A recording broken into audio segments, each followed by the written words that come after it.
बच्चों, brilliant digital classes में मैं रणवीर सिंह आज एक बार फिर से आप सबका स्वागत करता हूं। जैसा कि आप सब जानते हैं कि हम केमिस्ट्री में क्लास 11th का some basic concept of chemistry का चैप्टर फर्स्ट का लेक्चर 3 लेकर आज उपस्थित हुए हैं। इसके पहले हम 2 लेक्चर आपको दे चुके हैं। आज हम तीसरा लेक्चर आपके सामने लेकर उपस्थित हुए हैं। इसमें मेजरमेंट टॉपिक है। मेजरमेंट टॉपिक के अंतर्गत ये दूसरी टॉपिक है जिसमें कि अनसर्टेनिटी इन मेजरमेंट, मापन में अनिश्चितता। देखिए, जब हम किसी भी वस्तु का मापन करते हैं तो उसमें 2 प्रकार की अनिश्चितता होती है। एक होती है skill and accuracy of the worker, दूसरी होती है limitations of the measuring instrument.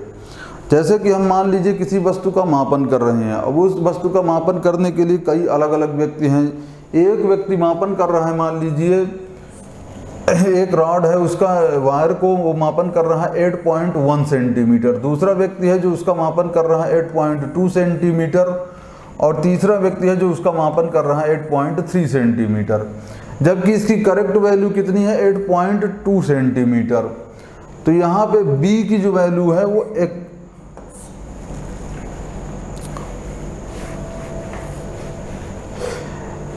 ए की वैल्यू है वो एक्यूरेट है, जबकि ए और सी, बी की वैल्यू एक्यूरेट है जबकि ए और सी की वैल्यू अनिश्चित है। तो इस कारण से यहाँ पे हर व्यक्ति की स्किल और एक्यूरेसी अलग अलग होती है, जिसके कारण से मेजरमेंट अलग अलग प्राप्त होता है। तो इस कारण से यहाँ पे ए के द्वारा जो मापा, बी के द्वारा जो मापा गया, बी के द्वारा मापी गई जो यूनिट है वो सही होगी। 8.2 सेंटीमीटर बी के द्वारा जो मापन किया जाएगा वो सही होगा। अब इसके बाद आता है limitations of the measuring instrument. Limitations of the measuring instrument, इसका मतलब है कि हर मेजर इंस्ट्रूमेंट की अलग अलग लिमिटेशंस होती हैं। लिमिटेशंस का मतलब है कि मान लीजिए एक मीटर रॉड है जो कि 0.1 सेंटीमीटर तक का मापन कर सकती है और एक वर्नियर कैलिपर से 0.01 सेंटीमीटर तक का मापन कर सकता है। तो यहाँ पे हम जानते हैं कि वर्नियर कैलिपर्स की लिमिटेशंस जो है वो 0.01 सेंटीमीटर है, जबकि मीटर रॉड की 0.1 सेंटीमीटर है। तो यहाँ पे हर मेजरिंग इंस्ट्रूमेंट की अलग अलग लिमिटेशंस होती है। कोई मिली माइक्रो, कोई मिली तक माप सकता है, कोई माइक्रो, कोई नैनो, कोई पिको तक माप सकता है। तो इस तरह से हर मेजरिंग इंस्ट्रूमेंट की अलग अलग लिमिटेशन होती है, उसके आधार पर अलग अलग रिजल्ट प्राप्त होते हैं। जैसे कि यहाँ पे मीटर रॉड है वो 0.1 सेंटीमीटर तक का मापन करेगी, जबकि वर्नियर कैलिपर से 0.01 सेंटीमीटर तक का मापन कर सकता है। तो इस कारण से हमें अलग अलग रिजल्ट प्राप्त होंगे। इसके बाद अब बात आती है सिग्निफिकेंट फिगर्स। सिग्निफिकेंट फिगर्स मतलब सार्थक अंक। जैसे कि मान लीजिए कोई वैल्यू हमें प्राप्त हो रही है 11.64। अब 11.64 ये जो वैल्यू प्राप्त हो रही है तो इसमें कुछ ना कुछ अनिश्चितता होगी। तो उस अनिश्चितता को हम एक अंक के द्वारा दर्शाएंगे और बाकी जो 3 अंक होंगे वो उसमें सर्टेन डिजिट होगी। बाकी जो 3 अंक होंगे वो सर्टेन होंगे और एक अंक जो होगा वो अनसर्टेन होगा। तो ये सर्टेन और अनसर्टेन डिजिट्स को मिलाने पर जो अंक प्राप्त होता है उसे सिग्निफिकेंट फिगर कहते हैं। Significant figures in any number are certain digit plus 1 doubtful digit. मतलब सिग्निफिकेंट डिजिट ऐसी डिजिट है जिसमें किसी भी डिजिट में जो सर्टेन डिजिट होती है और एक अनसर्टेन डाउटफुल डिजिट होती है, उन दोनों को मिलाने पर जो अंक प्राप्त होते हैं उन्हें सिग्निफिकेंट फिगर्स कहते हैं। यहाँ पर आप जान सकते हैं सिग्निफिकेंट फिगर्स कितने हैं। यहाँ पे सिग्निफिकेंट 3 है, फिगर्स 3 है, एक अनसर्टेन डिजिट है। इन चारों डिजिट को मिलाने पर जो हमें अंक प्राप्त होगा उसे हम सिग्निफिकेंट फिगर कहते हैं। ठीक है, तो सिग्निफिकेंट फिगर आप समझ चुके हैं। किसी भी जो वैल्यू प्राप्त होती है उसमें जो सर्टेन डिजिट होती है और जो डाउटफुल डिजिट होती है, उन दोनों को मिलाने पर जो डिजिट प्राप्त होती है उसे हम सिग्निफिकेंट फिगर कहते हैं। इसके बाद देखिए rules of the reporting of the significant figures in a number. कोई भी संख्या दी हुई है तो उसमें आप कैसे जानेंगे कि इसमें सिग्निफिकेंट फिगर्स कितने हैं। तो इसके लिए पहला नियम है all non zero digits in a number are significant. All non zero digits in a number are significant. एक वैल्यू दी हुई है जैसे कि मान लीजिए 44.3, इसमें सभी नॉन जीरो डिजिट्स हैं तो सभी नॉन जीरो डिजिट्स जो होती हैं वो सिग्निफिकेंट होती हैं। ये पहला रूल है all non zero digits in a number are significant. दूसरा यहाँ पे 5.243, इसमें 4 सिग्निफिकेंट होंगे, 41.124 में 5 सिग्निफिकेंट फिगर होंगे। All non zero digits in a number are significant. दूसरा रूल है the zero between two non zero digits are always significant. The zero between two non zero digits, ये टू नॉन जीरो डिजिट्स लिखी हुई हैं जैसे 6.01, दो non zero digits के बीच में जो भी जीरो होता है वो कैसा होता है, सिग्निफिकेंट होता है। ये दूसरा नियम है सिग्निफिकेंट फिगर का, all non zero digits are significant. और दूसरा ये पहला, और दूसरा दो नॉन जीरो डिजिट के बीच में जो जीरो होता है सिग्निफिकेंट होता है। तीसरा रूल है the zero return to the left of the first non zero digit. The zero return to the first of left non zero digit, पहली नॉन जीरो डिजिट के लेफ्ट में जो जीरो लिखा होता है वो नॉन सिग्निफिकेंट होता है, वो नॉन सिग्निफिकेंट होता है। जैसे कि 0.014, तो zero return to the left of the first non zero digit, first non zero digit के लेफ्ट में जो जीरो होगा वो क्या होगा, नॉन सिग्निफिकेंट होगा। ये तीसरा रूल है the zero return to the left of the non zero digits is always non significant. ठीक है, इसके बाद आप देखते हैं चौथा नियम। चौथा नियम कहता है the zero placed to the right of a decimal point in number are significant.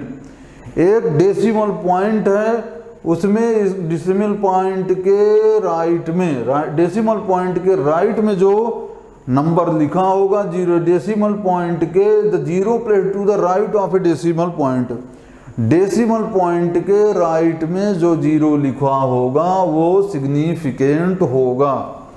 ठीक है ना। मान लीजिए कि एक मीटर रॉड है, एक वर्नियर कैलिपर्स है और स्क्रू गेज है, will have different number of significant are given ahead. मान लीजिए मीटर रॉड मापन कर रही है 11.0 सेंटीमीटर का, वर्नियर कैलिपर्स मापन कर रहा है 0.00 सेंटीमीटर का, और स्क्रू गेज मापन कर रहा है 11.00 सेंटीमीटर का। तो यहाँ पे मीटर रॉड का जो सिग्निफिकेंट फिगर होगा 3, वर्नियर स्केल का होगा 4, और स्क्रू गेज का जो सिग्निफिकेंट फिगर होगा वो 5 होगा। तो zero return to the right of the decimal point in a number is always significant. Decimal point के राइट में जो जीरो लिखा होता है वो ऑलवेज सिग्निफिकेंट होता है। तो ये आप जान सकते हैं, ये चौथा नियम है the zero placed to the right of the decimal point is always significant. पहला rule the zero return all non zero digits are significant. दूसरा है the zero between two non zero digits are significant. The zero return to the first non zero digit, the zero return to the left of the first non zero digit is non significant. किसी भी non zero digit के left में जो zero लिखा होता है वो non significant होता है। The zero placed to the decimal point of the zero placed to the right of the decimal point is significant. किसी भी डेसिमल पॉइंट के दाईं तरफ जो जीरो लिखा होता है वो सिग्निफिकेंट होता है। ठीक है, तो ये आप 4 रूल जान चुके हैं। इसके बाद हम आगे पढ़ते हैं। ठीक है ना। एक्सपोनेंशियल नोटेशंस और साइंटिफिक नोटेशंस। एक्सपोनेंशियल नोटेशंस जैसे कि n इंटू 10 की पावर n है। अब n इंटू 10 की पावर n है तो इसको हम साइंटिफिक नोटेशंस के रूप में, जैसे बड़ी वैल्यू होती है तो उसको 10 की पावर के रूप में लिखते हैं, तो इसे हम कहते हैं साइंटिफिक नोटेशंस या exponential notations. n a number with single non-zero digit to the left of the decimal point। n जो होता है वो डेसिमल पॉइंट के a number with single non-zero digit is n is a number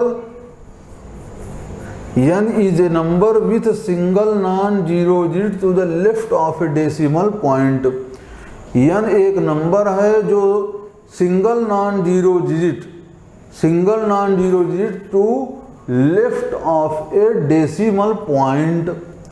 एक decimal point के left में जो value लिखी होती है वो n है और स्मॉल n है exponent of 10। It may be positive, negative, integer और zero. In order to determine the value while writing a number as exponential notations one should count the number of places that decimal to be moved। For exponent is positive, the decimal is moved to the left। यदि exponent positive है तो decimal जो है decimal किधर चला जाएगा, decimal moved to the left. यहाँ पे डेसिमल ये जो लिखा हुआ है 40,400 में डेसिमल कहाँ पे मूव कर गया है, लेफ्ट में। ये राइट में है और ये किधर चला गया, लेफ्ट में। तो ये लेफ्ट में जब जाएगा तो 10 की वैल्यू पॉजिटिव आएगी और लेफ्ट अगर डेसिमल राइट में जाएगा, डेसिमल यदि राइट में जाएगा तो 10 की पावर नेगेटिव होगी। ठीक है ना। एक नंबर दी हुई है 5.4 इंटू 10 की पावर 5, 5.4 इंटू 10 की पावर -5 ये वैल्यू दी हुई है। आप जानते हैं कि किसी भी साइंटिफिक नोटेशंस में जो भी 10 की पावर के रूप में वैल्यू दी हुई होती है उसको हम सिग्निफिकेंट फिगर के रूप में नहीं लेते हैं। मतलब इसमें टोटल सिग्निफिकेंट फिगर कितने होंगे, 2। पावर के रूप में लिखी हुई वैल्यू को हम सिग्निफिकेंट फिगर के रूप में काउंट नहीं करते हैं। इसी तरह से एवोगैड्रो नंबर प्लांक कांस्टेंट है, इसमें भी 10 की पावर -34 को हम सिग्निफिकेंट फिगर के रूप में काउंट नहीं करेंगे, तो यहाँ पे भी सिग्निफिकेंट फिगर 4 होंगे। तो आप ऑलवेज ध्यान रखिएगा कि 10 की पावर के रूप में जो वैल्यू लिखी होती है उसे सिग्निफिकेंट फिगर के रूप में काउंट नहीं करते हैं। ठीक है। इसके बाद अब आगे देखिए कुछ एग्जाम्पल दिए हुए हैं। जैसे कि मान ले दिया हुआ है 62.4, इसमें आपको सिग्निफिकेंट फिगर बताने हैं।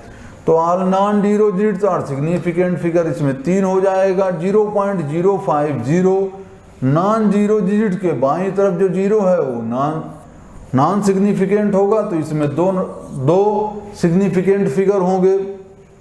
8.8674 इसमें 5 होंगे। 50.0 में 3 होंगे। डेसिमल के राइट तरफ जो लिखा होता है 0 वो सिग्निफिकेंट होता है। ठीक है ना। नॉन जीरो डिजिट के लेफ्ट में जो जीरो लिखे होते हैं वो नॉन सिग्निफिकेंट होते हैं। डेसिमल के राइट में जो जीरो लिखा होता है वो सिग्निफिकेंट होता है। इसी तरह से आप देखिए 0.0025 लिखा हुआ है, नॉन जीरो डिजिट 2 है, इसके लेफ्ट में 3 जीरो हैं, ये सिग्निफिकेंट नहीं होंगे, तो इसमें टोटल सिग्निफिकेंट फिगर 2 होंगे। इसी तरह से वैल्यू दी हुई है 600 इंटू 0, 600.0। तो इसके लिए क्या होगा कि इसमें डेसिमल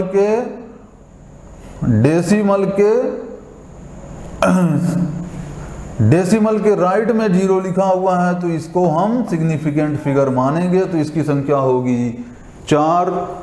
3.0034, इसमें 2 नॉन जीरो डिजिट्स हैं, इनके बीच में जो 0 लिखे हुए हैं सिग्निफिकेंट होंगे, तो इसकी वैल्यू होगी 5। तो इस तरह से आप क्वेश्चन कर सकते हैं। आगे देखिए यहाँ पे एक वैल्यू दी हुई है 3.0 ग्राम और 3.00 ग्राम, 3.0 ग्राम और 3.00 ग्राम, इसमें क्या डिफरेंस है? तो इसके लिए आप जान सकते हैं कि 3.0 ग्राम मतलब इसकी जो प्रीसिएशन वैल्यू है 0.1 है, मतलब ये 0.1 तक सूक्ष्मता का मापन कर सकता है और ये 0.01 तक का मापन कर सकता है। ठीक है ना। तो इस तरह से आप 3.0 और 3.00 में अंतर जान सकते हैं कि 3.0 मतलब 0.1 सेंटीमीटर तक की सूक्ष्मता का मापन हो सकता है इसमें, और 3.00 इसमें 0.01 सेंटीमीटर तक की सूक्ष्मता का मापन हो सकता है। एक वैल्यू दी हुई है population of the India based on 1981 census 5 figure was 684 millions. Express the result in scientific notations and calculate the number of scientific figure. 684 millions को आप काउंट करेंगे तो 684 मिलियन को 10 की पावर 6 लिखेंगे। 10 की पावर 6 के रूप में जो वैल्यू लिखी हुई है तो पावर को हम कभी भी काउंट नहीं करते हैं, ठीक है ना। फिर ये जो डेसिमल है, डेसिमल यदि राइट जाएगा तो इसकी वैल्यू हो जाएगी 6.84 इंटू 10 की पावर 8। यहाँ पे डेसिमल जो है वो लेफ्ट चला गया है। जब डेसिमल लेफ्ट में जाता है तो वो जो पावर होती है पॉजिटिव हो जाती है। आप जानते हैं डेसिमल लेफ्ट में जाने पर वैल्यू पॉजिटिव हो जाती है और राइट में जाने पर निगेटिव हो जाती है। तो 10 की पावर 8 को हम काउंट नहीं करेंगे, तो इसमें भी सिग्निफिकेंट फिगर 3 ही होंगे, ठीक है। इसके बाद अगला क्वेश्चन देख लीजिए। 0 पॉइंट साइंटिफिक नोटेशंस के रूप में लिखिए। तो पॉइंट है तो इस 0.0048 इसको साइंटिफिक नोटेशंस के रूप में कैसे लिखेंगे? 4.8। अब ये जो 4.8 है मतलब ये डेसिमल किधर मूव कर गया है? डेसिमल राइट मूव कर गया है। राइट मूव करेगा तो यहाँ पे जो वैल्यू हम लिखेंगे 10 की पावर के रूप में वो निगेटिव लिखेंगे। डेसिमल राइट जाएगा तो वैल्यू कितनी होगी? निगेटिव। अब यहाँ पे 600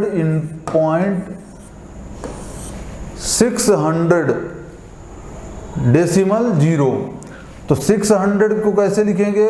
6.0 इंटू 10 की पावर 2, 10 की पावर 2 के रूप में लिखेंगे, क्योंकि यहाँ पे डेसिमल किधर गया है? डेसिमल गया है, डेसिमल लेफ्ट में गया। डेसिमल किधर गया है? लेफ्ट में। लेफ्ट में जाने पर कैसे करते हैं?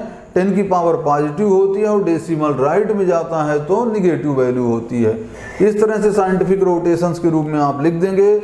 यहाँ पे आपको सिग्निफिकेंट फिगर बनाना है। Mass of electron, mass of electron दिया हुआ है 9.108 इंटू 10 की पावर -31 kg। तो इस वैल्यू को आप क्या बताएंगे? इसमें 10 की पावर -3 को काउंट नहीं करेंगे। कोई भी वैल्यू जो पावर में होती है उसे सिग्निफिकेंट फिगर के रूप में काउंट नहीं करते।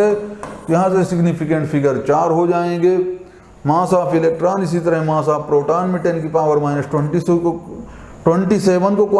काउंट नहीं करेंगे। 0.00564 नॉन जीरो डिजिट के लेफ्ट में जो जीरो लिखे हुए हैं नॉन सिग्निफिकेंट हो गए तो 3 वैल्यू हो जाएगी। इस तरह से आप देख सकते हैं सिग्निफिकेंट फिगर कैसे निकालते हैं, ठीक है। तो सिग्निफिकेंट फिगर आज आपने समझ लिया है। जो सबसे पहले जरूरी होता है, जैसे मापन हमने पढ़ा, मापन के बाद किसी वस्तु का मापन कर रहे हैं तो उसमें कुछ अनसर्टेनिटी होती है। उस अनसर्टेनिटी को हम व्यक्त करने के लिए सिग्निफिकेंट फिगर का सहारा लेते हैं। सिग्निफिकेंट फिगर में सर्टन और नॉन सर्टेन डिजिट होती हैं। जो सर्टेन डिजिट होती हैं और उसको नॉन सर्टेन डिजिट को मिलाने पर सिग्निफिकेंट फिगर प्राप्त होता है। अनसर्टेन डिजिट होती है वो सिंगल होती है, बाकी सर्टेन डिजिट होती हैं।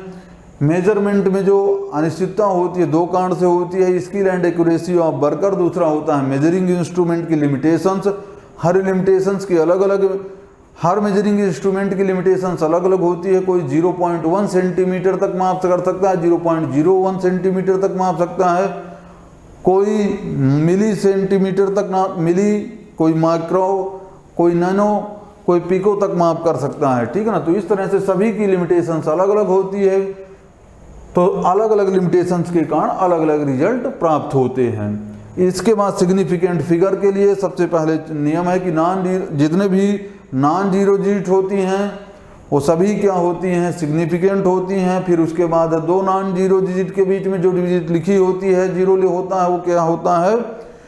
सिग्निफिकेंट होता है। इसके बाद किसी भी नॉन जीरो डिजिट के लेफ्ट में जो जीरो लिखा होता है वो नॉन सिग्निफिकेंट होता है, डेसिमल के राइट में जो जीरो लिखा होता है वो सिग्निफिकेंट होता है। किसी भी वैल्यू के रूप में जो पावर लिखी होती है उसको हम नॉन सिग्निफिकेंट के रूप में काउंट करते हैं। तो इस तरह से आप सिग्निफिकेंट फिगर के रूप में समझ चुके हैं। अगले चैप्टर में हम सिग्निफिकेंट फिगर का एडिशन, सब्सट्रैक्शन, मल्टीप्लिकेशन और डिवाइडेशन पढ़ेंगे। तो आज के लिए इतना ही। जल्द ही आप हमारे चैनल को लाइक, सब्सक्राइब और शेयर करना ना भूलिए। ब्रिलियंट डिजिटल क्लासेस को आज ही आप लाइक, सब्सक्राइब और शेयर करिए। धन्यवाद।